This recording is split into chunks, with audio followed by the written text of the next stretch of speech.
My name is Sienna Hudson. I'm 32 years old, and last Christmas, my brother-in-law confessed something that shattered everything my family believed. For 8 years, my parents worshipped him.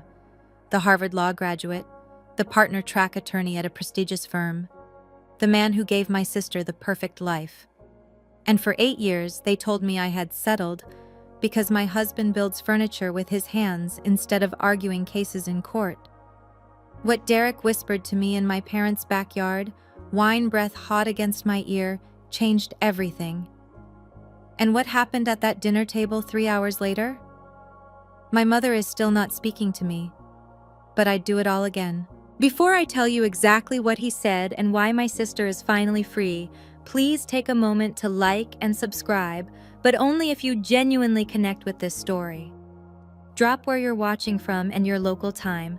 I want to know who's spending their evening with me. Let me take you back to where it all started. The Thanksgiving when I first brought Marcus home. 5 years ago, Thanksgiving. I remember the weight of Marcus's hand in mine as we walked up my parents' driveway. He carried a rocking chair, hand-carved walnut, 3 months of work in every curve and joint.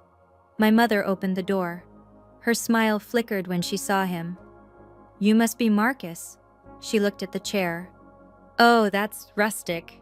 Derek got Linda a Cartier bracelet last month." I felt Marcus's fingers tighten around mine, just briefly. Then he relaxed. "It's nice to meet you, Mrs. Hudson." My father appeared behind her. He shook Marcus's hand the way you'd shake hands with a salesman you didn't trust. "So, carpentry," Dad said. "Is that sustainable? Do you have a 401k?" Before Marcus could answer, a black Tesla pulled into the driveway. My sister Vivian stepped out, blonde hair perfect, designer coat draped over her shoulders. Derek followed, tall, polished, every inch the successful attorney. My mother transformed. "There they are!" She rushed past us to embrace Vivian. "Derek, you look wonderful. How's the firm?" "Partner track," Derek said, flashing white teeth. "Should know by spring." Dad clapped him on the back. "That's my boy." I watched Marcus set the rocking chair in the corner of the living room. No one mentioned it again that night. But here's the thing.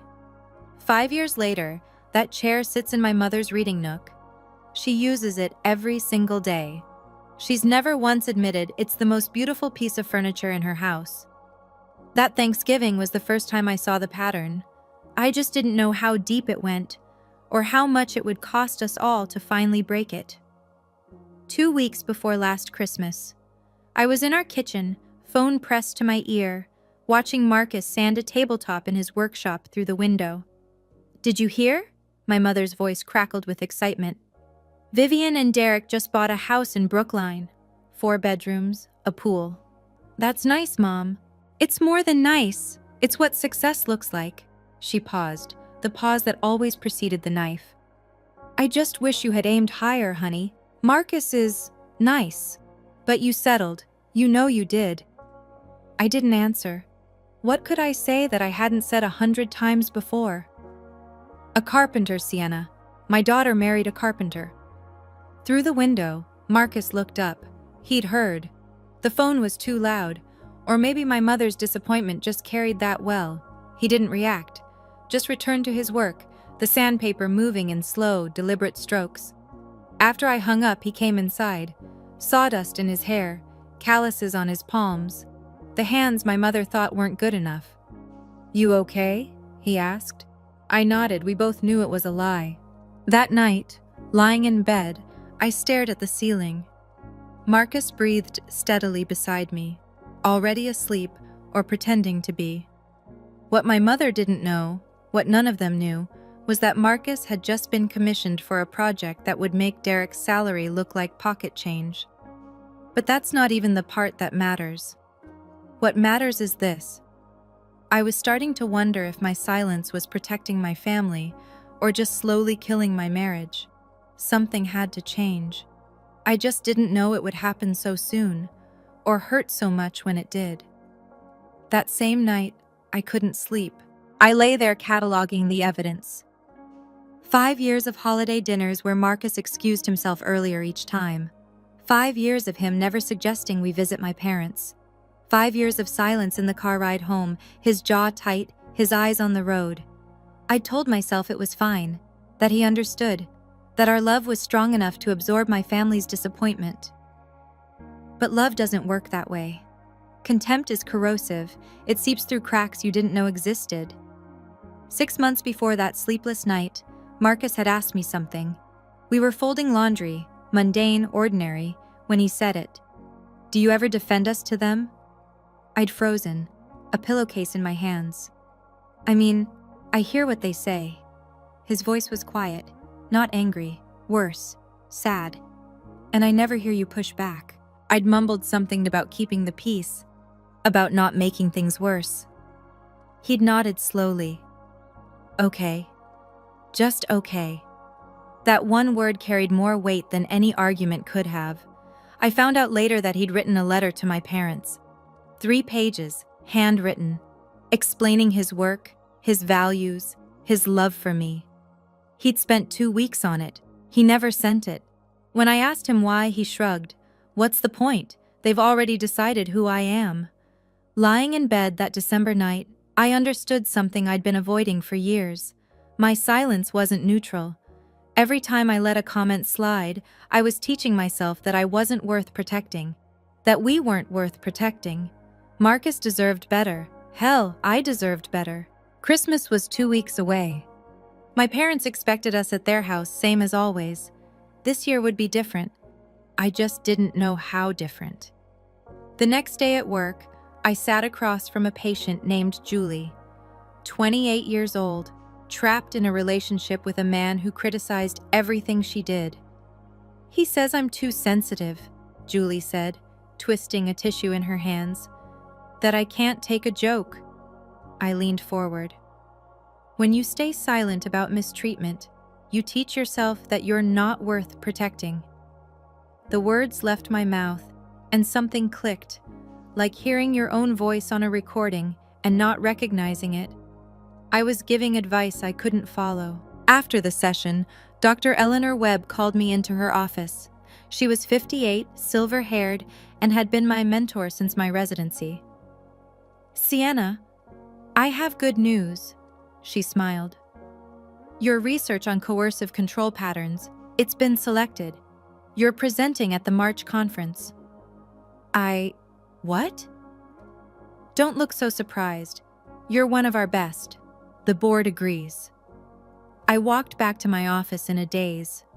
At work, I was Dr. Hudson, respected, competent, and expert in recognizing toxic relationship dynamics.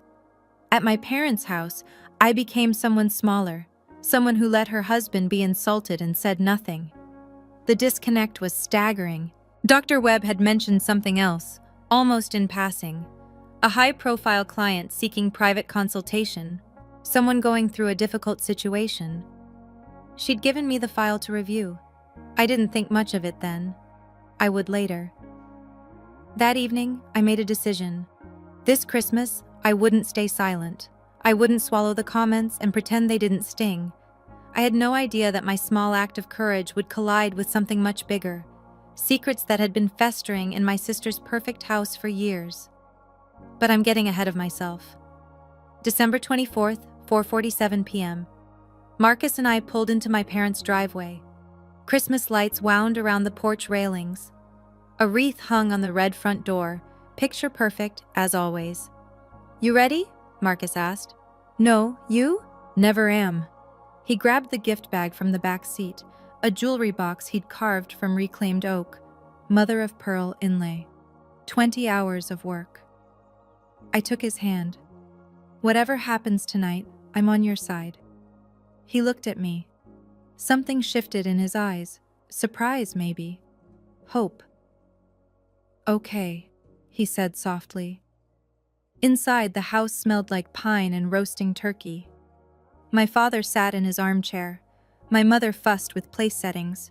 And there, arranged on the sofa like a magazine spread, were Vivian and Derek. My sister wore cream cashmere, diamond studs.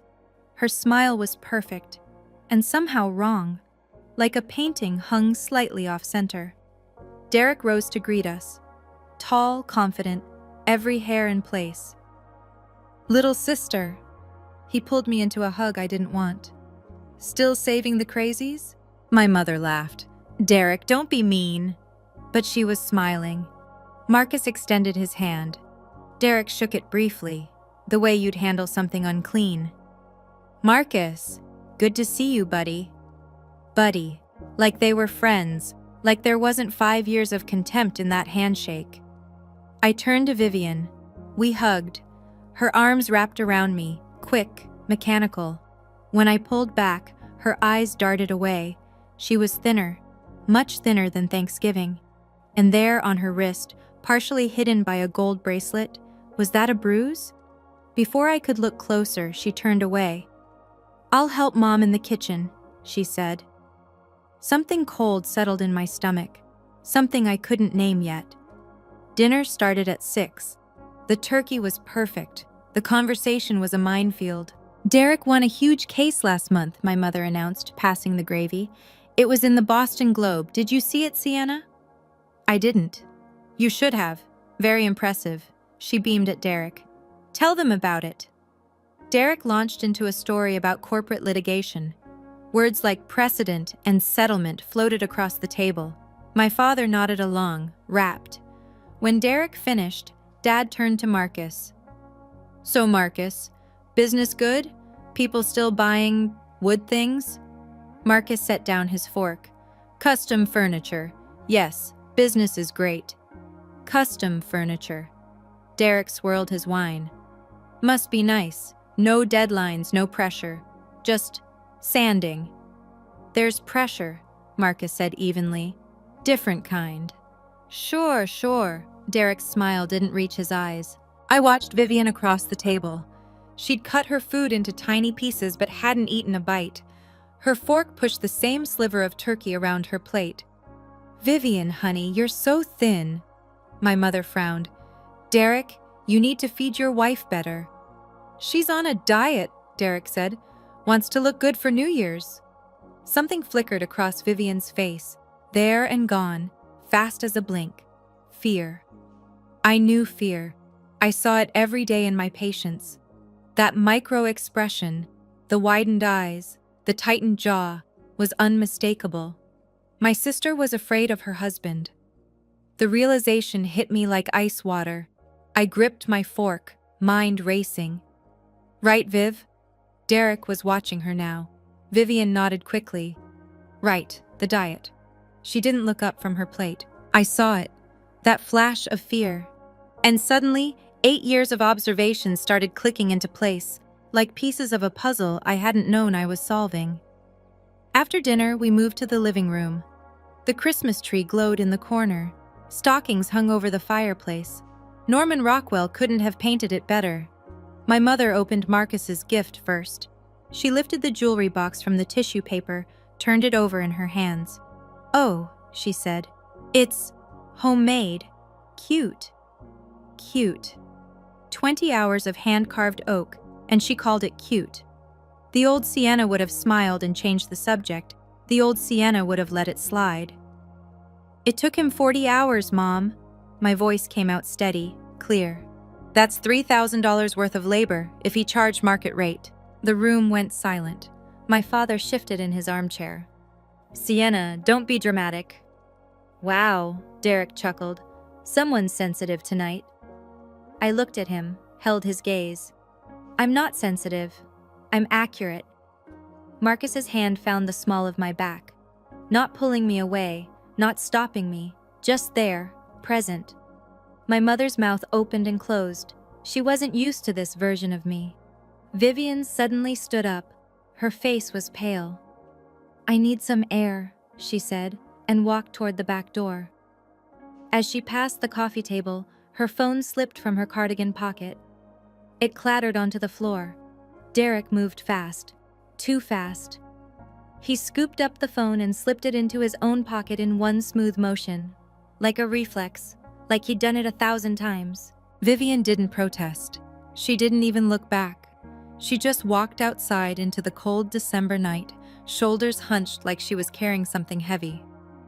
I watched Derek pat his pocket where her phone now rested, and I thought, what kind of husband confiscates his wife's phone? The kind I was beginning to recognize. Okay, I need to pause here for a second. If you've ever sat at a family dinner feeling invisible while someone else got all the praise, I see you. I really do. Comment below and tell me. Have you ever had a moment where you finally spoke up? What happened? And hey, if you're still with me, that subscribe button is right there. Hit it. I promise this story is about to get wild. Now, where was I? Right. My sister had just walked out into the cold, and I was starting to see things I'd missed for years. I found Vivian in the backyard, standing near the old oak tree. Christmas lights from the neighbor's house cast colored shadows across the snow. Her shoulders were shaking. Viv? She spun around, wiping her face quickly. I'm fine, just cold. I stepped closer. The bruise on her wrist was more visible now. Purple-green, days old. Before I could say anything, my phone buzzed in my pocket. A text from an unknown number. I can't do this anymore. I need to tell someone. Can we talk? D. I stared at the screen. D? I didn't know anyone who'd text me like this. Probably spam. I was about to delete it when Vivian touched my arm. We should go back inside. Her voice was flat, rehearsed. Derek will wonder where I am. Will wonder, not might. Will. Like she knew exactly how he'd react. Like she'd learned to predict his moods the way you predict weather. Vivian, are you okay? Really? She looked at me then. For one moment, her mask slipped. I saw exhaustion, fear, a desperate, silent plea. Then it was gone. I'm fine, she said again. Come on. We walked back toward the house. Through the window, I could see Derek watching us. His expression was odd, calculating almost. When he caught me looking, he smiled. But his eyes didn't change. That text sat in my phone like a splinter. Unknown number. Someone wanting to confess something. The initial D. It wasn't until later that I realized Derek's number wasn't in my contacts. We'd never exchanged phones, and that message, I need to tell someone, hadn't been meant for me at all. He'd sent it to the wrong number. I just didn't know whose number he'd meant to reach. Inside, new guests had arrived. Rachel Nguyen stood in the foyer, unwinding a scarf from her neck. She'd been Vivian's best friend since college. Though now that I thought about it, I hadn't seen them together in years. Rachel hugged Vivian for a long time, too long. When they separated, she whispered something in my sister's ear. Vivian nodded once, quickly, then pulled away. I watched Rachel watching Vivian walk back to Derek's side. Something like pain flickered across Rachel's face. She noticed me looking. Our eyes met. Sienna, can I talk to you for a second? We stepped into the hallway, away from the others. Rachel glanced toward the living room, then back at me. How is she? Her voice was low, urgent. Really? I don't know. She won't talk to me. Rachel's jaw tightened. She seemed to be wrestling with something. She called me, she finally said. 6 months ago, middle of the night. She was... Rachel stopped, swallowed. She wanted to leave, but then she called back the next morning and said it was nothing. Leave what? Rachel didn't answer. Her eyes drifted toward Derek, who was laughing at something my father said. I work at the courthouse, she said quietly. I shouldn't be telling you this. Telling me what? She hesitated. Then, a report was filed, then withdrawn, the next day. The blood drained from my face. What kind of report? Rachel shook her head. I can't say more. I could lose my job. She gripped my arm. But if you see something tonight, anything, please don't ignore it. She won't save herself. Then she walked away, leaving me alone in the hallway with a terrible suspicion crystallizing into certainty. My sister had tried to get help, and no one knew, not even me. By 10 o'clock, the wine bottles were mostly empty. Derek had switched to whiskey. His cheeks were flushed, his voice louder. The polished mask was slipping. "You know what Marcus should do?" Derek leaned back on the sofa, glass dangling from his fingers. "Start a YouTube channel. How to make stuff nobody needs." My father laughed. Actually laughed. My mother smiled apologetically. "Derek, stop." But there was no force behind it. Derek wasn't stopping. "I mean, seriously, in this economy, making little wooden boxes?" He gestured at the jewelry box, still sitting on the coffee table. "That's not a career. That's a hobby." Marcus said nothing. His face was carefully blank. "Derek," I kept my voice level. "Marcus runs a successful business." "Oh, honey," my mother sighed. "We've seen your apartment. If that's success, let's be real here." Derek drained his whiskey. "My watch cost more than his truck." He held up his wrist. A Rolex glinted in the lamplight. The room fell silent.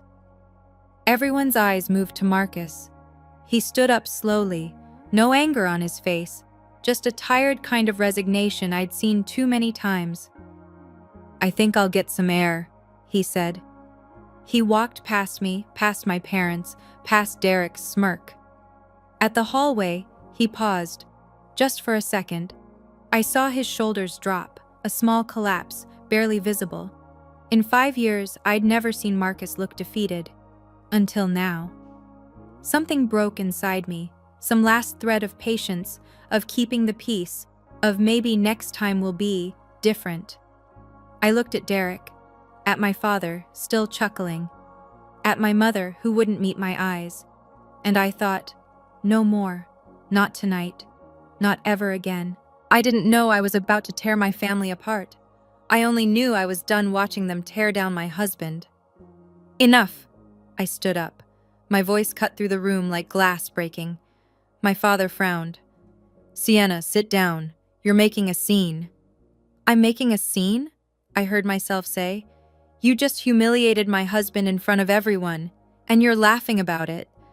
"Oh, for God's sake." My mother pressed her fingers to her temples. "We're just worried about you. Derek and Vivian have a beautiful life. We want that for you too." Derek set down his glass. His eyes had a strange gleam, the look of a man who'd won every argument he'd ever started. "Let's be honest here." He spread his hands wide. "Your husband is a glorified handyman. There, I said what everyone's been thinking." "Derek," Vivian whispered, "maybe we should stay out of it." He didn't even look at her. Vivian flinched, a full-body flinch, like she'd been struck. Rachel, standing near the bookshelf, went rigid. She saw it too. My phone buzzed in my pocket. I ignored it. Then it buzzed again. I pulled it out. Same unknown number as before. "I'm sorry. That was meant for someone else. Please delete it. Please." Derek was watching me. His face had changed, the smugness replaced by something sharper, warier. He'd realized his mistake, but it was too late, because now I understood. That first text, "I need to tell someone," wasn't a cry for help. It was Derek trying to cover his tracks, trying to confess something to someone who wasn't me. The wine was making him sloppy. The secrets were piling up, and whatever he was hiding, it was big enough to text a stranger about in desperation. I looked at my sister, at her hollow eyes, at the bruise she kept covered. I looked at Derek, sweating now despite the cold. Tonight, something was going to break. I went outside to find Marcus. He was standing at the edge of the patio, breath fogging in the December air. "Hey," I touched his shoulder. "I'm sorry, I should have—" "Don't." He shook his head. "Don't apologize for them."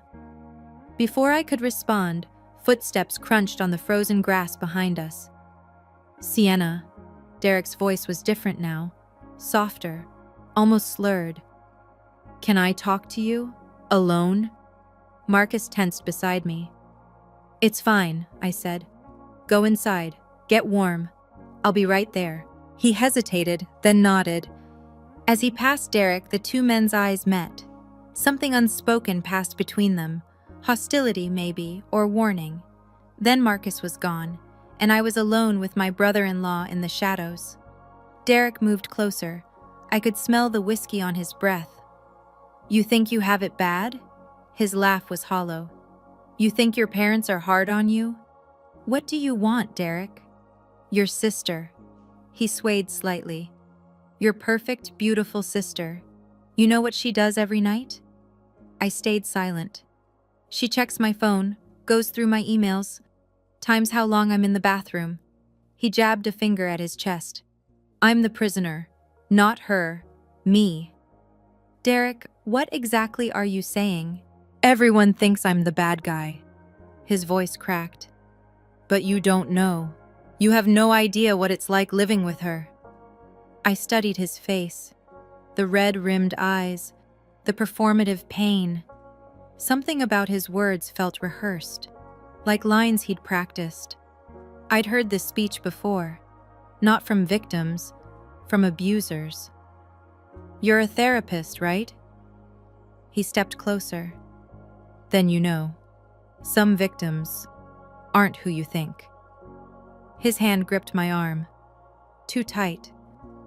And I realized Derek wasn't confessing. He was manipulating, just like he manipulated everyone else, including my sister. I didn't pull away. Years of training had taught me to keep my face neutral, my body still. Let them talk. Let them reveal themselves. "She's the controlling one," Derek continued, his grip loosening. "She decides where we eat, who we see, what I wear to work." "That must be difficult," I said carefully. "You have no idea." He ran a hand through his hair. "That report Rachel mentioned? Vivian filed it against me. But it was all lies.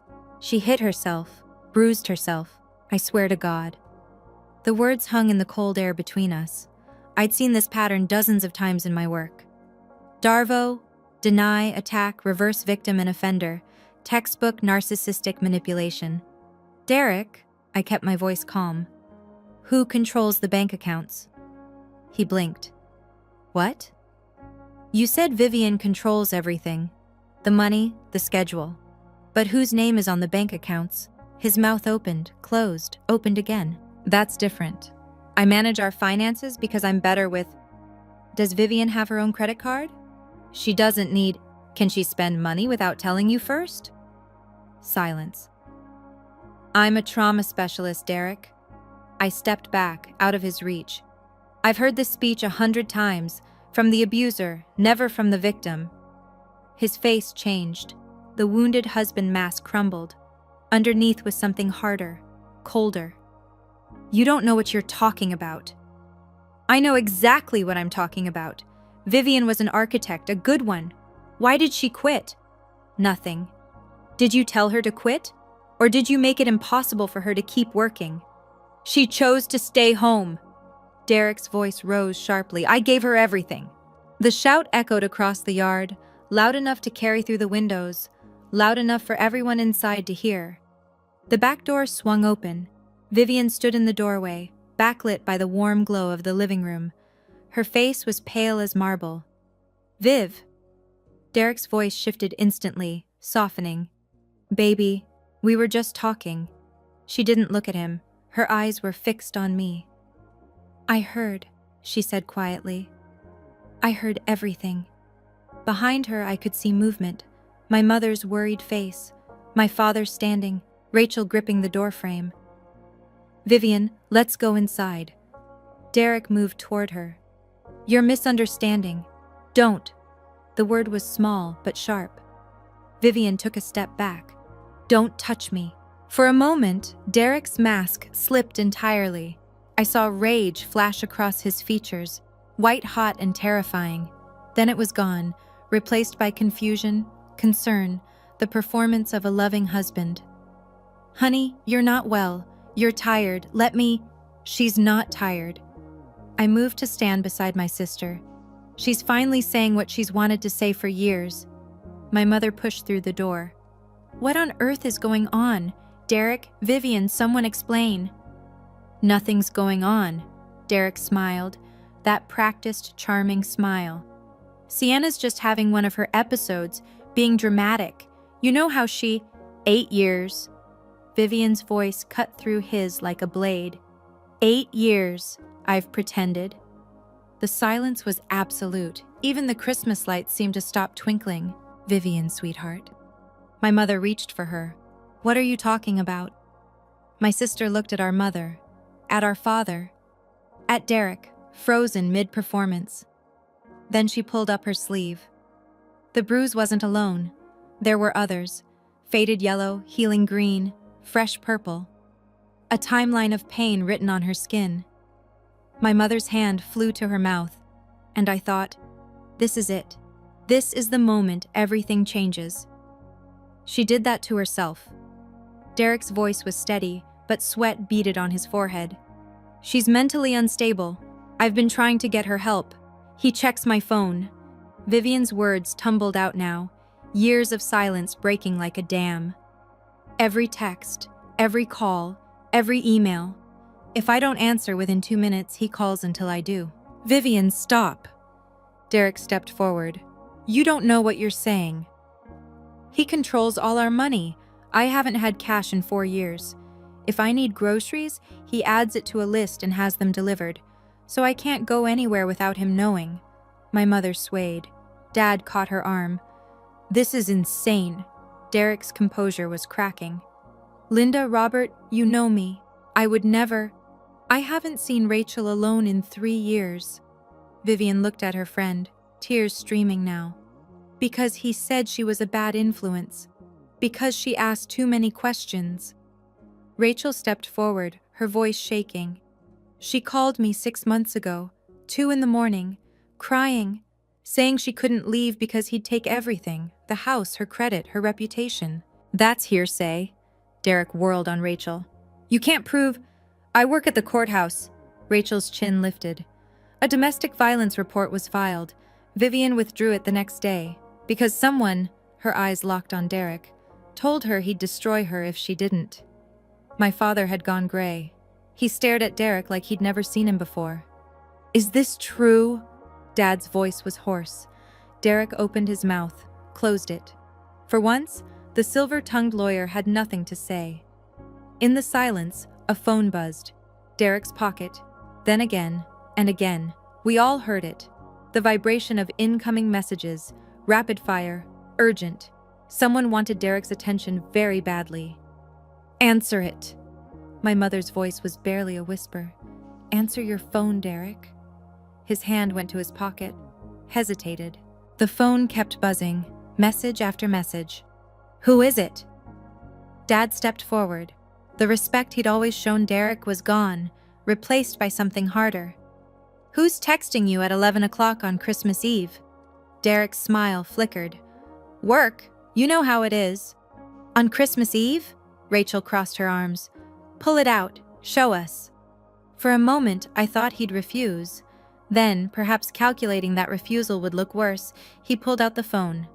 The screen lit up. Name after name scrolled past notifications. We need to talk, now. Derek, I can't keep waiting. You said you'd tell her tonight. The name at the top wasn't a colleague.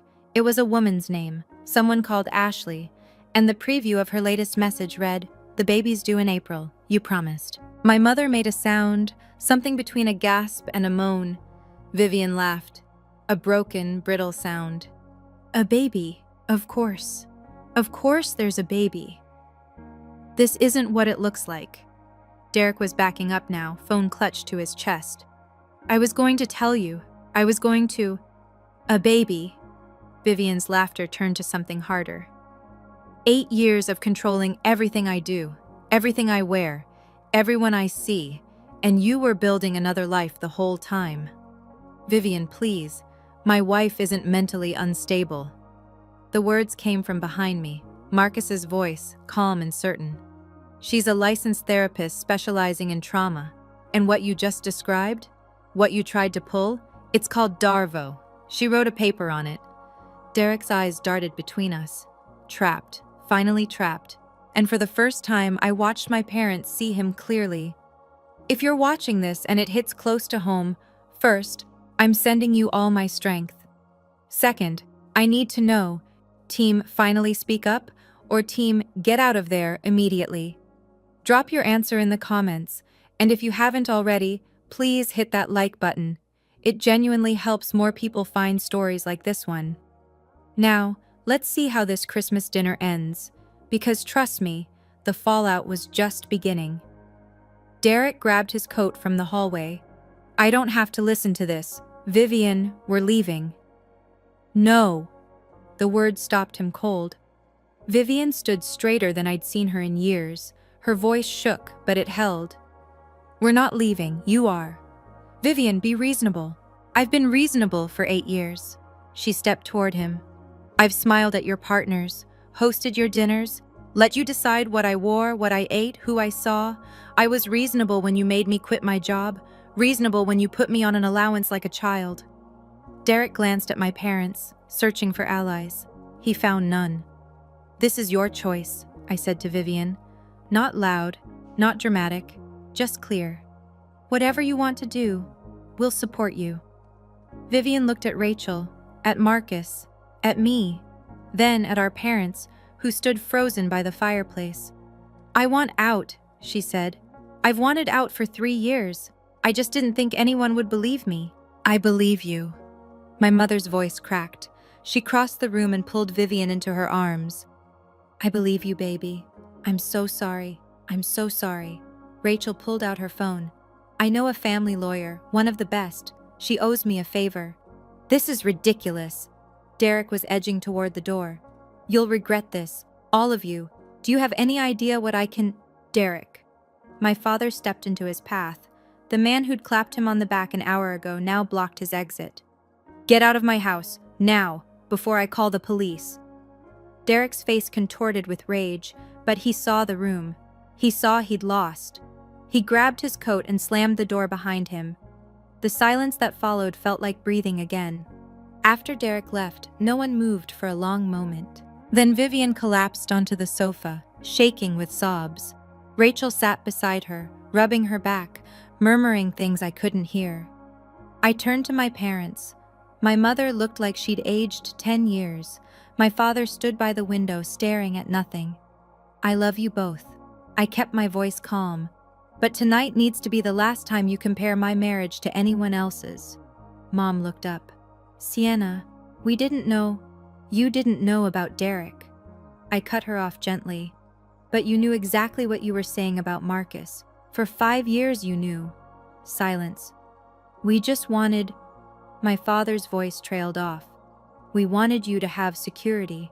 I have security. I glanced at Marcus, who stood quietly by the door. I have a man who builds things with his hands and has never once made me feel small. That's more than Derek ever gave Vivian. My mother covered her face. Her shoulders trembled. Every comparison, every joke at his expense, every time you called him the carpenter like it was an insult. I felt something release in my chest, years of swallowed words finally finding air. That ends tonight, or we stop coming. My father nodded slowly. For once, he didn't argue. Marcus walked over. His hand found mine. Vivian, he said softly. You're welcome to stay with us tonight, as long as you need. She looked up at him, this man my family had mocked for half a decade, the man offering her shelter when everything had shattered. Thank you, she whispered. As we gathered our coats, my mother caught my arm. Her eyes were red, her face raw. I'm sorry, she said. I'm so sorry. It was the first time in 32 years I'd heard her say those words. Our apartment was small. 2 bedrooms, a galley kitchen, furniture Marcus had built himself. Vivian stood in the doorway, looking around like she'd landed on another planet. Mom called this small, she said quietly. She doesn't know what she's talking about. I guided her to the sofa. Marcus brought blankets, then disappeared into the kitchen. The sound of the kettle filled the silence. Vivian pulled her knees to her chest. She looked young, fragile, nothing like the polished woman who'd sat in our parents' living room hours ago. 8 years, she said. I wasted 8 years. I sat beside her.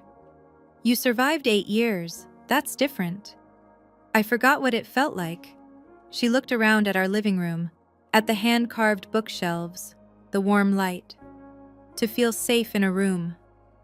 Marcus returned with 3 cups of tea. He handed one to Vivian without fanfare, then settled into the armchair across from us. The guest room is ready, he said. Fresh sheets, extra blankets, stay as long as you need. Vivian stared at him. At this man our family had dismissed. The carpenter, the handyman, the one who wasn't good enough. Why are you being so kind to me? Her voice cracked. After everything my husband said about you. You're not your husband, Marcus shrugged. And you're Sienna's sister. That's enough. Vivian started crying again, not the desperate sobs from before, something quieter, cleaner. I'm so tired, she whispered. I don't remember not being tired. I pulled her close. She felt like bones and tension. But she was here. She was free. Sleep, I told her. Tomorrow we figure out the rest. Tonight, you just sleep. For the first time in 8 years, my sister fell asleep without checking if the doors were locked from the inside. 1 week after Christmas, I sat at my desk at Massachusetts General, staring at an email from Dr. Webb. Confirmation. My presentation at the March conference was locked in. Topic: Recognizing coercive control in family systems. I closed the laptop and picked up my phone. 3 unread messages. The first was from Rachel. Vivian met with the lawyer today. Things are moving forward. The second was from Vivian herself. Signed the papers. It's really happening. The third was from my mother. Can we talk? Not to argue, just talk. I agreed to meet her. Not at the house. At a coffee shop downtown. Neutral ground. New rules. She was already there when I arrived, small in a corner booth, hands wrapped around a cup she wasn't drinking. Thank you for coming, she said. I sat across from her, waited. I've been thinking about what you said. She stared at the table. About Marcus. About security. A long pause. Your father used to be a construction worker, before accounting, before me. I blinked. Dad never talked about his past. I pushed so hard because I was scared. She finally looked up. Scared you'd struggle like we did, like I did, watching him come home exhausted every night. I understand, I said carefully. But fear doesn't excuse hurting us. I know. She reached into her purse and pulled out an envelope. I found this, years ago. In your car, actually, after one of your visits. I opened it. Inside was Marcus's letter. The one he'd written and never sent. 3 pages of careful handwriting explaining his work, his values, his love for me. You read this? I whispered. I read it. Tears slipped down her cheeks. I knew years ago who he really was. I was just too proud to admit I was wrong. February came cold and gray, but things were thawing everywhere that mattered. The rumors about Derek spread through Boston's legal circles like wildfire. Not because of us, we'd stayed silent. But Ashley, his mistress, hadn't. She was a paralegal at his firm, 26 years old, 4 months pregnant with his child. And when Derek tried to ghost her after Christmas, she went straight to HR. The investigation uncovered more. Complaints from female colleagues, inappropriate comments, a pattern of behavior that didn't look good for a partner-track attorney. Last I heard, Derek was on administrative leave. The partnership was off the table. His reputation, once bulletproof, had shattered. Vivian filed for divorce in January. The lawyer Rachel found was excellent, thorough, aggressive, compassionate. Derek tried to fight it, but with Rachel's testimony and the documented history, he didn't have much leverage. She moved out of our apartment in mid-February into her own place, smaller than the Brookline mansion, infinitely more hers. She'd started seeing a therapist, a colleague of mine, someone good, and she'd begun sketching again, architecture, buildings that existed only in her imagination for now. But she was creating again. That mattered. As for Marcus, the project he'd been working on, the one my mother called Wood Things, Turned out to be a commission for a boutique hotel chain. Custom furniture for 12 properties. The kind of contract that changed everything. I didn't tell my parents about the money. That wasn't the point. But when the first piece was featured in a design magazine, Dad saw it. He called Marcus directly for the first time in 5 years. "I saw the article," he said. "That credenza. It's really something." Marcus smiled when he told me about it later. Not triumphant, just settled. "He's trying," Marcus said. "That's enough for now." March, the conference. I stood at the podium, looking out at a sea of faces. Mental health professionals, researchers, advocates, people who spent their careers helping others recognize the invisible cages of coercive control. Today, I was one of them. Today, I wasn't the sister who stayed silent. "Coercive control often hides in plain sight," I said, my voice steady. "We see the perfect house, the successful spouse, the curated life. We don't see the person inside that life slowly disappearing." In the third row, I spotted Marcus.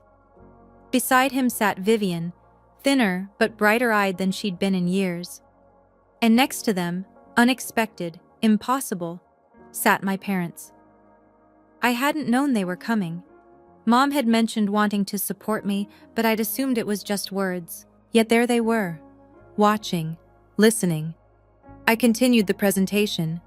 30 minutes of data and case studies and recommendations. Professional, clinical, true. When I finished, the applause was warm. Dr. Webb found me afterward, beaming. "Outstanding work, Sienna, truly." But it was my father's face I watched. He approached slowly, hands in his pockets. "That furniture set you mentioned," he said to Marcus. "The one in the hotel lobby. I saw the photos." A pause. It's really something." Marcus nodded. "Thank you, sir." "I was wrong about you." Dad's voice was rough. "I was wrong about a lot of things." Then he did something I'd never seen. He extended his hand to Marcus. Not the dismissive brush of fingers from years past, but a real handshake. Firm, respectful. Marcus took it. I spent years waiting for my parents to see his worth. Turns out I needed to see my own worth first, to demand it, to make space for it. Only then could anything change. Now, today. I'm sitting in our living room, still small, still perfect. Sunlight streams through the window onto the rocking chair in the corner. The one Marcus made 5 years ago. The one my mother used every day and never acknowledged. She sent it back last month. A note tucked inside. "This belongs with you. It always did." Marcus is in his workshop finishing a commission. I can hear the soft rhythm of sanding through the walls. It sounds like home. Vivian stopped by yesterday. She's doing better. Not healed, but healing. She got a job at an architecture firm downtown. Small projects, but hers. She's building things again. Our family isn't fixed. There are still awkward dinners. Still moments when Mom starts to compare, then catches herself. Still silences where old words used to be. But there are boundaries now. Clear ones. When the comparisons start, I change the subject. Or I leave. Both are options I didn't know I had. Last week, Dad asked Marcus for advice on a woodworking project. A birdhouse of all things. They spent an hour on the phone talking about joint types and wood grain. It's not much. It's everything. My parents spent years measuring success in square footage and salary. They missed the only metric that matters. Does this person make you feel safe enough to be yourself? Marcus makes me feel safe. He makes me feel seen. That's worth more than any Rolex, more than any Brookline mansion. You don't owe anyone an explanation for choosing happiness over their expectations. Not even family. Especially not family that mistakes control for love. Set the boundary, hold the line, let them adjust or let them go. Either way, you'll finally be free. If you made it to the end, first of all, thank you. Truly. I want to hear from you. Have you ever had to set a boundary with your family? What happened? Drop your story in the comments. Your experience might help someone else who's struggling right now. And if this video meant something to you, please share it with someone who might need it. There's another story in the description you might want to check out. Stay safe out there. See you in the next one.